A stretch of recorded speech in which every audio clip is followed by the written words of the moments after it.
The candlelight flickered in Ned Stark's chambers, casting long shadows on the stone walls. He stood by the window, looking out at the vast city of King's Landing. The air smelled of smoke, filth, and betrayal.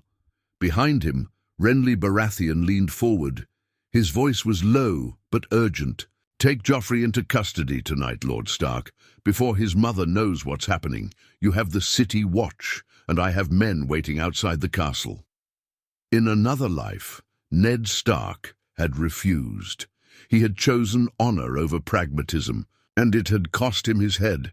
But here, in this moment, he made a different choice. Ned's jaw tightened. He thought of his daughters, Sansa, a hostage in all but name, and Arya, lost somewhere in the Red Keep. He thought of Robert, lying in his own blood, his children, no, his bastards, scattered across the city. And he thought of the letter Stannis Baratheon would soon receive, revealing the truth of Joffrey's parentage. It wouldn't matter if Joffrey sat the throne before the realm learned the truth. By then, it would be too late. He turned to Renly and gave a single, firm nod. "We move tonight." The plan was swift and brutal. Under the cover of darkness, Renly's men, led by Sir Loras Tyrell, joined forces with the City Watch. A detachment of gold cloaks bribed by Littlefinger had already been instructed to stand down or turn on. The Lannisters, if needed. The first target was Joffrey. He was in Maegor's holdfast, under Cersei's orders, guarded by the King's Guard. Sir Meryn Trant and Sir Boros Blount stood outside his door, their swords drawn. But the gold cloaks had the numbers. A dozen armed men surged forward. Joffrey woke to the sound of steel clashing. He sat up in bed, his golden hair disheveled. The door burst open, and a gold cloak entered, his sword dripping red. "Your Grace," the man stammered. "Come with me." Joffrey shrank back. "Against the headboard. Where is my mother? Queen Cersei is being contained." The guard hesitated. "Come quietly, and you will not be harmed." Joffrey screamed in defiance. "I am the king. I am the king." But a firm hand yanked him from the bed. The boy thrashed, but against fully armored men, his struggles were useless. Meanwhile, Cersei did not go quietly. The Queen Regent had been drinking when she heard the commotion. A Lannister guard burst in. "My queen! They are taking the prince!" Cersei didn't even hesitate. She grabbed Tommen by the arm and shoved him toward the passageway behind her chambers. "Run to the Red Keep," she whispered fiercely. "Find Sir Jaime. Go!" Tommen hesitated, his wide blue eyes full of fear. "Now, Tommen!" The boy scurried away. Cersei turned just as the doors were flung open. Renly Baratheon strode in, flanked by armored knights. Sir Loras Tyrell's hand rested on his sword. "My lady," Renly greeted, his voice laced with false politeness, "you are under arrest." Cersei laughed. It was a wild, desperate sound. "You think this will end well for you?" she spat. "My father is coming. My brother is coming. You will all die for this treason." Renly sighed. "Your father will not reach King's Landing in time. And as for your brother, he smirked. "Jaime is still our prisoner, isn't he?" Her nails dug into her palm. "You fools!" she whispered. Sir Loras stepped forward. "Shall we take her, my lord?" Renly waved him off. "Let her rot in her chambers for now. The real game is about to begin." Dawn broke over King's Landing. Ned Stark stood in the throne room. Joffrey held between two gold cloaks, his wrists bound. The boy's face was red with rage. "You will all pay for this," Joffrey snarled, spitting at Renly's feet. "My mother is under guard," Renly interrupted smoothly. "And your father—" He chuckled. "Well, let's not lie to ourselves." Ned turned towards Sir Barristan Selmy, the last of the truly honourable Kingsguard. "Sir Barristan," he said carefully, "will you stand for this boy?" Barristan's lips pressed into a thin line. He turned to Joffrey, then to Ned. After a long pause, he dropped his sword at Ned's feet. "I serve the realm, not the Lannisters." Joffrey's screams filled the chamber as he was dragged away. Renly turned to Ned. "Well, Lord Stark," he said cheerfully, "shall we discuss who takes the throne?" Ned met his gaze. "The throne belongs to Stannis." Renly's smile faded. "Stannis?" he scoffed. "My brother is cold, cruel, and without allies. The people will never follow him, but me. The lords love me, Ned. The people love me. Let me rule, and we will have peace." Ned frowned. "It is not about love. It is about right, and by right Stannis is the heir." Renly exhaled, shaking his head. "You're making this difficult." "I do not make it so. The gods do." Renly gave him a long, hard look. Then, without another word, he turned on his heel and left the chamber. Ned knew that was not the last he would hear of this. By noon, ravens were sent across Westeros. The letters bore the seal of the hand of the king. To the lords of the realm, Joffrey Baratheon is a bastard, born of incest between Cersei Lannister and her brother Jaime. The true heir to the Iron Throne is Lord Stannis Baratheon. The Queen, Regent, is in custody. Joffrey is removed from power.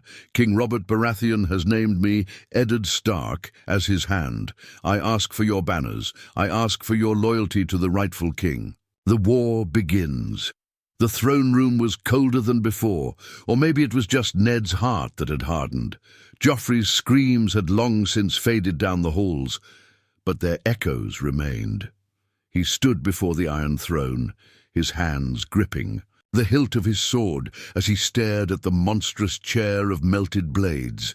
It was a cruel thing, jagged and dangerous, just like the men who had sat upon it. Renly had left the chamber without another word.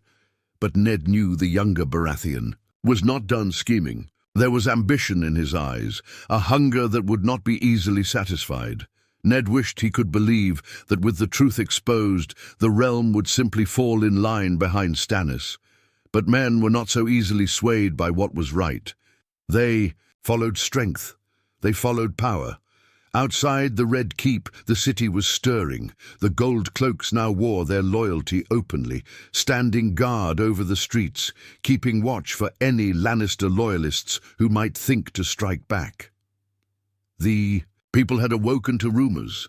Some whispered that Joffrey had been executed, others that Cersei had poisoned the king to rule in his stead. Truth rarely mattered in times like these. It was the strongest rumor, not the truest, that shaped the minds of men.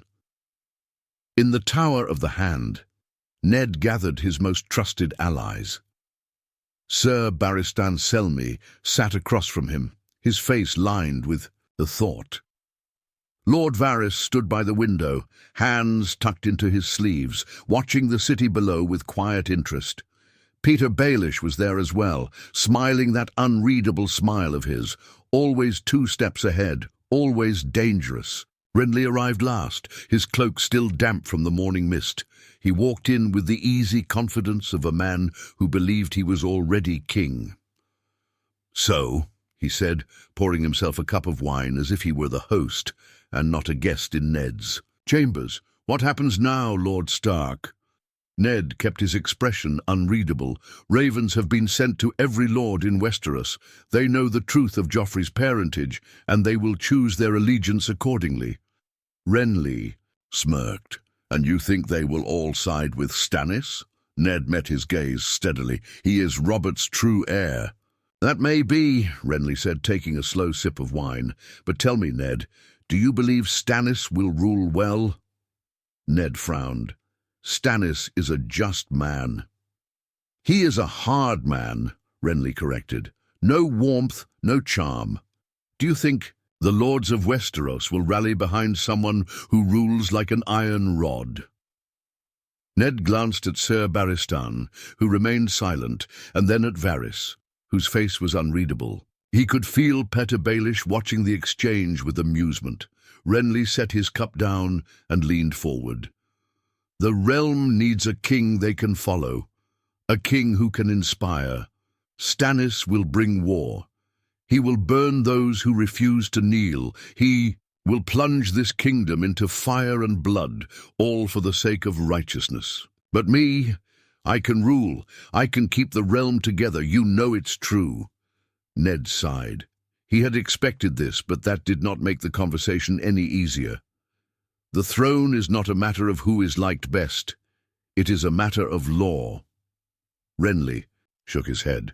"You are too honorable, Ned, too rigid. If you truly want peace, you will name me king." The room fell into silence. The only sound was the faint rustling of banners outside the tower. Baelish was the first to speak. "It is an interesting proposal, Lord Stark. Perhaps the realm would be better served by a king who is beloved rather than feared." Ned turned sharply to him. "You would support this?" Baelish gave a small shrug. "I support stability. If you back Stannis, the war will be long and bloody. If you back Renly, the realm may settle quicker." Sir Barristan finally spoke, his voice firm. "Renly is not the rightful heir." Renly's smile was thin. "Then perhaps the rightful heir should learn to play the game before he loses. The throne entirely." Ned rose to his feet, his patience wearing thin. "I have made my decision. Stannis is the rightful king, and I will not betray the truth." Renly sighed and stood as well. "Then I suppose I have no choice." He turned and left without another word. After a long moment, Varys stepped away from the window. "That was not a man who intends to surrender his claim," Baelish chuckled. "No, that was a man who is about to raise an army." Ned clenched his jaw. The city had barely caught its breath, and already war was brewing again. The realm would not know peace. Not yet. The sun had barely risen over King's Landing when the first signs of unrest began to show. The air was thick with uncertainty, the city teetering between fragile order and inevitable chaos. The streets buzzed with rumors. Some claimed that Joffrey had been executed. Others swore that Stannis was already marching toward the capital. The people did not care for the truth, only for what suited their survival. And survival, in a city like this, depended on knowing which way the wind was blowing. Ned sat at the long oak table in the Tower of the Hand, staring at the map before him. The parchment was covered in ink, marked with battle lines not yet drawn. The North had been called, Stannis had been summoned, but neither had answered yet. Every passing hour without word felt like an eternity. Lord Varys stepped lightly into the room, his hands folded within the sleeves of his silk robe. "A storm is coming, Lord Stark." His voice was quiet, but there was something beneath it. Something cautious, something that hinted at knowing more than he let on. Ned did not look up. "The storm has already arrived." Varys moved closer, glancing at the map. "Renly has left the city. His men rode out before dawn." Ned's fingers curled into a fist. He had expected this, but the confirmation still sat heavy in his chest. "Where's he going?" Varys smiled faintly. "Storm's End, most likely. His bannermen will rally behind him. The Tyrells, the Tarths, the Carons. They are all young, eager for a king who smiles rather than broods. And with Joffrey removed, he has a claim as strong as any." "He has no claim," Ned said firmly. "Stannis is Robert's true heir." Varys inclined his head, but there was amusement in his eyes. "The lords of Westeros do not follow law, Lord Stark. They follow power. And Renly is gathering his faster than Stannis ever could." A heavy silence filled the chamber. Then the door creaked open, and Petyr Baelish entered with his usual air of nonchalance, his lips curled in amusement. "Terrible news, I'm afraid. It seems the Lannisters have finally responded." Ned's gaze snapped to him. "What have they done?" Baelish strolled toward the table and placed a small letter down in front of Ned. The wax seal bore the lion of House Lannister. "Tywin marches." Ned exhaled slowly. The moment he had feared had arrived. Varys plucked the letter from the table, breaking the seal with delicate fingers. He scanned the words, then looked up. "Lord Tywin has declared you a traitor." "Lord Stark, he is calling his banners. Word has already been sent to the Westerlands and the Riverlands." Baelish smiled as if he were discussing a pleasant afternoon's gossip. "In simpler terms, dear Ned, the Lannister army is coming, and with Jaime still in captivity, you can imagine how eager Lord Tywin is to settle this matter." Ned closed his eyes for a brief moment. He had wanted to avoid war, but it seemed war had found him nonetheless. He looked at Varys. "What of Stannis?" Varys spread his hands. "No word. He is silent in Dragonstone." Baelish sighed. "It seems your chosen king is not in any rush to claim his throne." Ned ignored him. His mind was already calculating, planning. If Tywin marched on King's Landing, they would need to hold the city. But with Renly gone, their forces were weakened. The North had been called. They would come. They had to.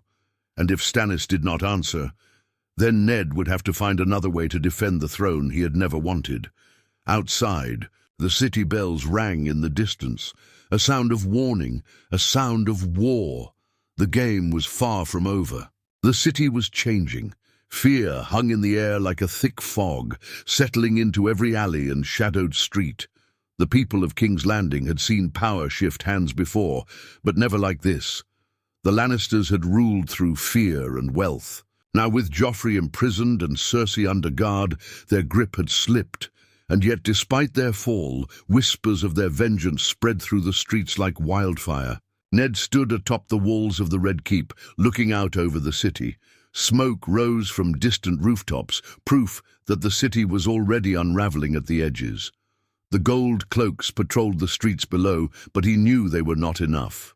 If Tywin's army arrived before Stannis or Robb, there would be blood in the streets. Footsteps behind him. He turned to find Sir Barristan Selmy approaching, his expression grim. "The men are uneasy," Selmy said without preamble. "They know Tywin marches. Many have families here. They fear what will happen if the Lannisters reach the gates." Ned nodded. He had seen it in their eyes, the same fear that gripped the city. "They must hold," he said. "We need time." Selmy hesitated. "And if the city turns against us before Tywin even arrives?" It was a thought that had haunted Ned since the night he took Renly's offer. A starving city was a desperate city, and desperate men made dangerous choices. They had food stores, but not enough to last a prolonged siege. If the people turned violent, if the gold cloaks faltered, then King's Landing might fall before a single Lannister soldier reached the walls. Before Ned could respond, a voice interrupted. "We have a visitor." He turned to find Varys standing at the top of the stairway, hands tucked into his sleeves as usual, his expression unreadable. Ned frowned. "Who?" Varys stepped forward. "A Lannister emissary." The words sent a chill through him. They had been expecting a raven, not a messenger in person. If the Lannisters were sending someone to negotiate, it meant Tywin had something planned. "Where is he?" Ned asked. "In the throne room," Varys replied. "With Renly gone, you are the highest authority in the city. You should speak with him." Ned nodded, already walking past him. The Red Keep felt different now, emptier. Cersei's absence, though only a few days old, had already left a void. There were no more Lannister banners hanging proudly in the halls, no more crimson-clad guards patrolling with arrogance in their step. Instead, the halls were lined with gold cloaks and knights sworn to houses not yet fully pledged. The power in King's Landing was shifting, fragile and uncertain. When Ned entered the throne room, he immediately spotted the Lannister in question. A single man stood at the foot of the Iron Throne, dressed in deep crimson and gold. His long golden hair was tied back neatly, and he carried himself with an unmistakable confidence. Sir Kevan Lannister, Tywin's brother, his most trusted advisor. Kevan gave a small bow as Ned approached, his expression measured. "Lord Stark," he greeted, "I come as an emissary of my brother, Lord Tywin Lannister, Warden of the West." Ned studied him. He had fought against Lannisters before, faced men who fought with arrogance and cruelty. But Kevin was different. He was calm, calculating. He was here for a reason. "What does Lord Tywin want?" Ned asked. Kevin held his gaze. "Peace." The word hung in the air for a moment, almost laughable. Ned did not flinch. "Peace," he repeated. "And what terms does Lord Tywin offer?" Kevin took a step forward. "The release of Queen Cersei and her son, Prince Joffrey." Ned exhaled sharply through his nose. "Joffrey is no prince. He is not Robert's son." Kevin's expression did not change. "Nevertheless, he is Cersei's son, and Tywin will not sit idle while his daughter and grandson remain prisoners." Ned's jaw clenched. "And what does he offer in return?" "A promise," Kevin said, "that House Lannister will not march on King's Landing." Silence filled the chamber. A few days ago, such an offer might have been tempting. Sparing the city from war would have been worth any price. But Ned knew better now. Tywin did not make empty threats. If he was willing to offer peace, it meant he was already planning something worse. Ned shook his head. "No. The boy will face justice. Cersei will answer for her crimes." Kevin's mouth tightened just slightly. "Then my brother will have no choice." He turned and strode from the chamber, leaving behind a silence heavier than before. Ned closed his eyes. The Lannisters were coming, and there was no stopping it now. The city held its breath. Word of the Lannister envoy's visit spread quickly, and with it came a new kind of fear. The people of King's Landing were no strangers to war, but there was something different about this waiting. It was a slow, suffocating terror, the knowledge that something inevitable was coming, and that no force in the realm could stop it. Ned sat in the council chamber, surrounded by men who all wore different expressions of concern. Sir Barristan Selmy stood by the window, his hands clasped behind his back, his gaze fixed on the city below. Varys lingered near the table, silent, as ever, while Petyr Baelish smirked as though this were all some elaborate game. "Kevin Lannister did not come here to negotiate," Ned said at last. "He came to deliver a warning." Baelish chuckled. "And you ignored it." Ned ignored the taunt. "Tywin will march. He will burn this city to the ground if he must." Varys cleared his throat softly. "The gold cloaks are loyal to you for now, Lord Stark, but I do wonder, how will they feel once Tywin's army reaches the gates?" It was a good question. The gold cloaks had turned against the Lannisters easily enough when it seemed like the winning move, but loyalty in King's Landing was a fleeting thing. Ned had seen men change allegiances for a mere handful of silver. Would they still stand? For him, when they saw the banners of House Lannister flying outside the walls? Selmy finally turned from the window. "If we are to survive, we need reinforcements. The city will not hold against Tywin alone." Ned nodded. "Robb is already marching south. If the north reaches us in time," Baelish leaned forward, grinning. "If, a dangerous word, my dear Lord Stark." Ned's fingers curled into a fist. He hated that Baelish was right. If Robb was delayed, if the phrase betrayed him, if the river lords hesitated, then the city would be left vulnerable. And then there was the matter of Stannis. Still, there had been no word from Dragonstone. A raven had been sent, carrying the truth to the eldest Baratheon brother. If Stannis had any sense, he would see that this was his moment. But Stannis was slow to move, deliberate in his decisions. Would he see an ally in Ned, or would he march against him as a rival? The uncertainty gnawed at him. A knock at the chamber door interrupted his thoughts. A moment later, a young page entered, looking pale and nervous. "Lord Stark," the boy stammered, "a rider has arrived at the gates. He carries the banner of House Baratheon." Silence fell across the room. Baelish chuckled under his breath. "Well, well, it seems our waiting has come to an end." Ned rose from his chair without another word, and strode toward the courtyard, his heart pounding. Outside the Red Keep, a small party of men had just ridden through the gates. They were dressed in black and gold, their sigils unmistakable, and at the center of them, sitting tall in his saddle, was a man Ned had not seen in years, Stannis Baratheon. His face was as grim as ever, his jaw set in its usual hard line. He did not dismount immediately. He simply sat there, surveying the city as though already measuring it for conquest. When his gaze finally met Ned's, there was no warmth in his eyes, only calculation. Stannis finally dismounted, his boots hitting the ground with a firm, deliberate step. "Lord Stark," he said, his voice rough as stone, "you have called, and I have come." Ned studied him for a long moment before speaking. "The throne is yours by right, Lord Stannis. Will you take it?" Stannis did not hesitate. "I will." There was no joy in his voice, no arrogance, only certainty. The true war was about to begin. The great hall of the Red Keep was eerily silent as Stannis Baratheon stood before the Iron Throne. His presence filled the room, though not in the way Robert's had. Where Robert had been larger than life, Stannis was cold, rigid, an iron sword that never bent.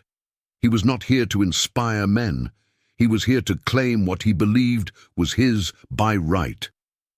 Ned watched him carefully.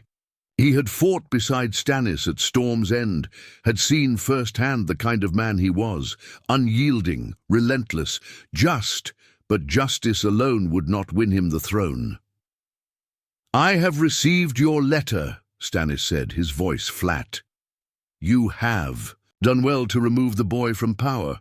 He is not Robert's son," Ned replied. "That much is certain." Stannis's expression did not change. He never was. That was all he said of Joffrey. No anger, no gloating, just simple acknowledgement of the truth. Ned had always admired that about Stannis, his lack of indulgence in petty emotions, but that same coldness was what made men wary of following him. "The lords of Westeros must be made to see the truth," Ned continued. "You are Robert's heir. The throne is yours." Stannis's gaze flickered toward the Iron Throne. He studied it, his expression unreadable. Then he turned back to Ned. "And yet the lords do not come running to my cause, do they?" Ned hesitated. "Some will." "Some is not enough," Stannis said. "Renly has fled south. He will name himself king before the moon turns, and the Lannisters march on us even now." "We can hold the city," Ned said. "Robb Stark is marching south. If we unite, we can break the Lannisters before they reach us." Stannis's jaw tightened. "And who sits the throne once the war is won?" Ned frowned. "You are Robert's heir." Stannis stepped closer, then kneel. A silence fell over the chamber. The gathered lords and knights of the city, those who had sworn to protect Ned, shifted uneasily. Ned Stark was no man's servant. He had followed Robert because he believed in him, because they had fought together to bring down a tyrant. But Stannis was different. Stannis demanded loyalty as if it were owed, not earned. Still, the truth was the truth. Slowly, deliberately, Ned lowered himself to one knee. "I swear fealty to you, Stannis Baratheon, rightful king of the Seven Kingdoms." Stannis nodded, as if it were only natural. "Then rise, Lord Stark, and prepare for war." The city had chosen its king, but war was far from over. The days that followed were filled with movement. Stannis wasted no time.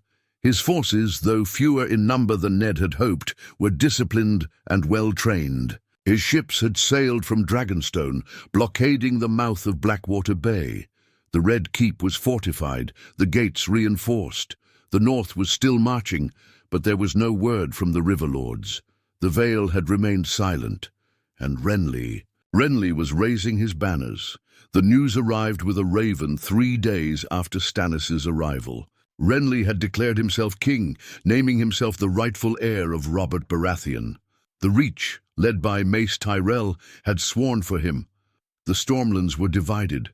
Some followed Stannis, but many bent the knee to Renly, drawn to his charm, his promises of peace. In the great hall, Stannis read the message and then tossed it aside. "A fool," he muttered. "A traitor." Ned watched him carefully. "He is still your brother." Stannis's gaze darkened. "He is nothing to me now." Baelish smirked from the shadows.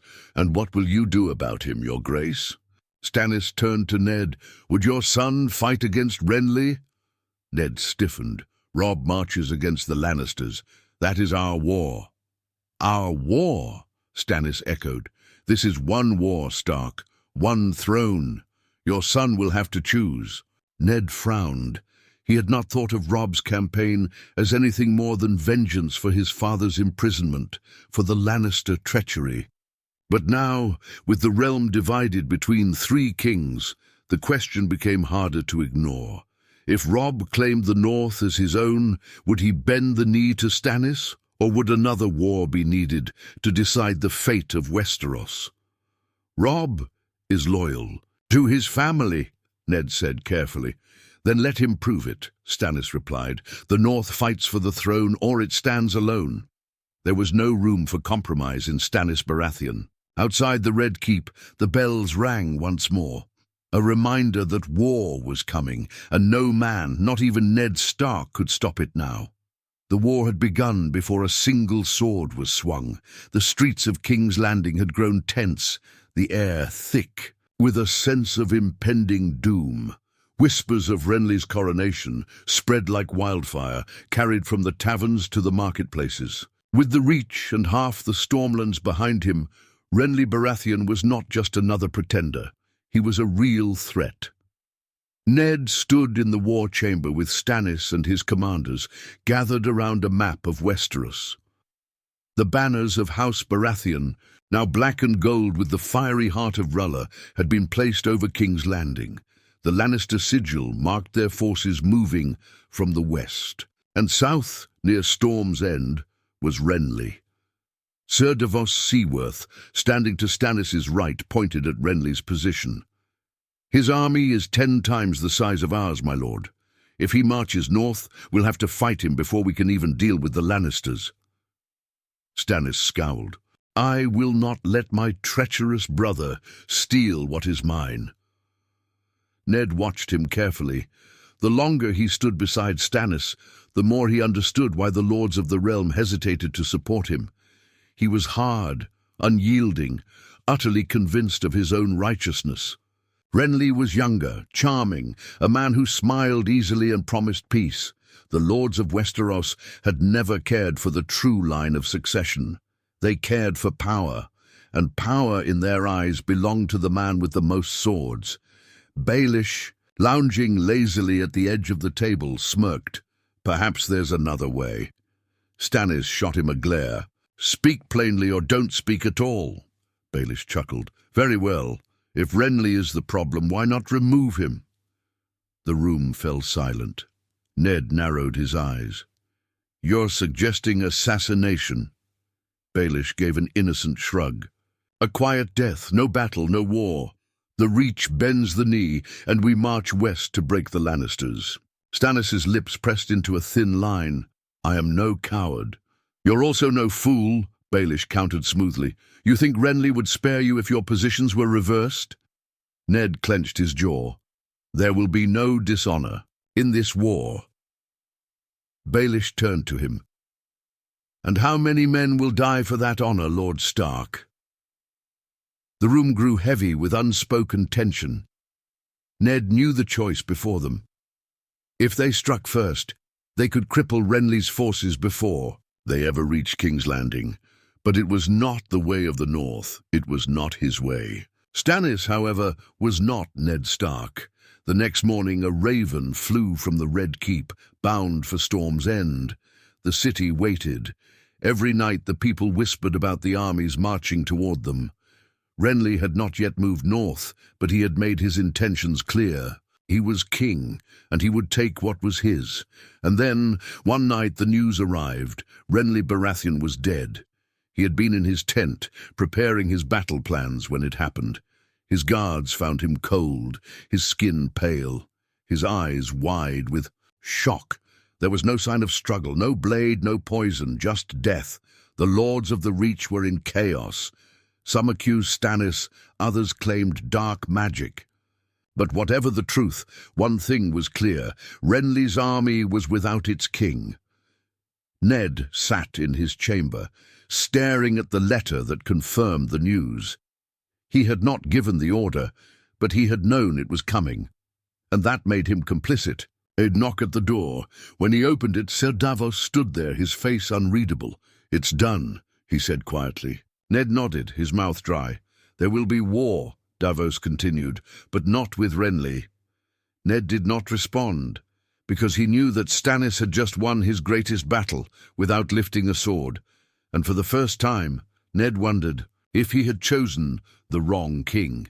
The air in King's Landing had changed. Renly Baratheon was dead, and with his death, the balance of power had shifted once more.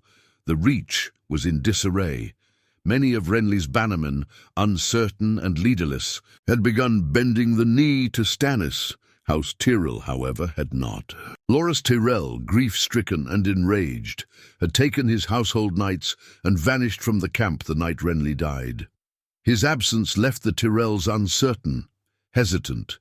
Without Renly, they had no clear claim to the throne, but they were too powerful to ignore.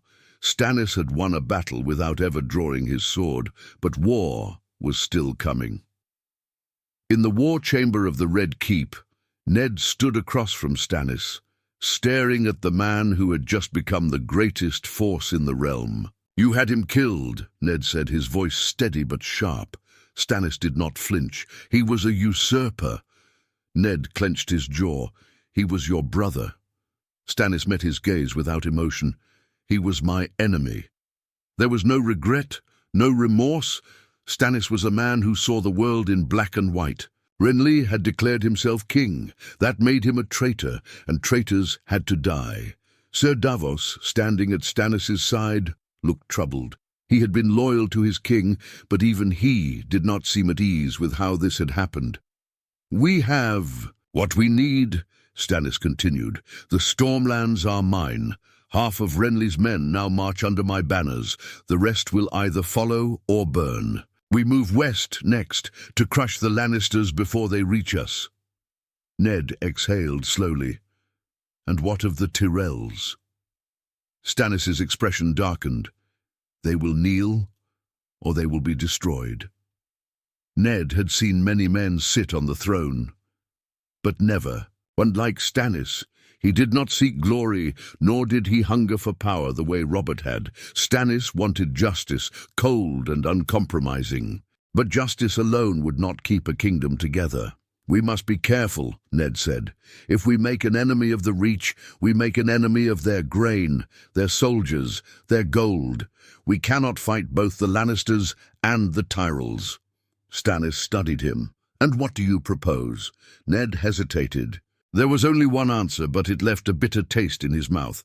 "We need an alliance," he said, "through marriage." Stannis scowled. "I have a wife." "Not you," Ned said. "Your daughter." A silence fell over the chamber. Stannis' expression hardened. "Shireen is a child," Ned nodded. "But in time she will be of age. If she is betrothed to a son of House Tyrell, we may avoid war with them." Stannis' lips pressed into a thin line. He hated it. Ned could see that much. But he was no fool. He knew that alliances won wars. "I will consider it," Stannis said at last. "But first we take the city." Ned looked past him at the map. The Lannister army was still weeks away, but Tywin Lannister was no man to underestimate. He would not sit idle while Stannis gathered strength. And then there was Robb. There had still been no word from the north, but Ned knew his son well. Robb would not stop until the Lannisters paid for what they had done to their family, but what would he do when he reached King's Landing? Would he bend the knee to Stannis, Or would he declare the North its own kingdom? The weight of it all pressed on Ned's shoulders. He had fought to save the realm from Joffrey's madness, but had he only delivered it into the hands of a different kind of tyrant? He turned back to Stannis. "When we take the city," he said carefully, "what then?" Stannis frowned. "Then I rule." "And if the North refuses?" Stannis's eyes burned with something cold. "Then they will remember who is king." Ned felt his stomach twist. He had sworn to Stannis because it was right, because it was just. But now, as he looked at the man who would soon sit the Iron Throne, he wondered if justice was truly what the realm needed. Outside, the bells of King's Landing tolled once more. The city was waiting, the war was coming, and Ned Stark, for the first time, was afraid of the future he had helped create.